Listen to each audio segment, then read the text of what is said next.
Thank you. Okay, so round one of the presidential debates is in the history books. An estimated 60 million people tuned into last night to hear what the candidates had to say. Yeah, now we all heard them, but this morning we're talking about what they didn't say out loud. Body language expert Susan Constantine is here in the house to help us out. So, Susan, thank you for being here.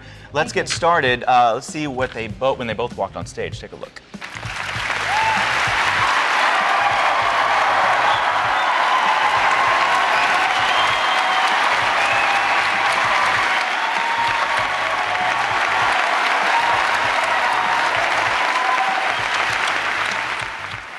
So, Susan, what's your reaction when you see that, and when you saw it? Well, when you're looking at the facial expressions of Obama, you could see this kind of strange smile, almost this nervous smile.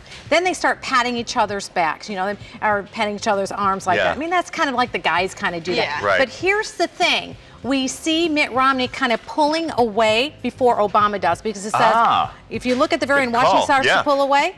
Watch, he's already angling his body. And Obama keeps him in. And wow. Exactly. So basically we're saying, let's get ready, let's go. I've now departed. And we were talking, ahead of time about the debate itself. What were some of your observations? Of the overall? Of the two of them, compared to each other. You know what, when I was watching the overall, and I'm just going to give you my overall census, is that Mitt Romney looked very powerful. He looked very presidential. When he spoke, he was right on cue. His hand gestures were punctuated right on syllable. And he used his hand gestures as an illustrator. For example, if he's pressing down, he'll use his hands pressing down. Yeah. When I looked at Obama, I would like to have seen him be more expansive. Okay. He kind of tend to hold his body language very tight, which made him look weaker. We don't have much time here, but before we've been talking to the men, the ladies also, the first lady and what would be the potential first lady, and also met. So let's look at this. Look, there's the picture right there. Yes, and see what we're seeing here is where Ann is embracing her straight on.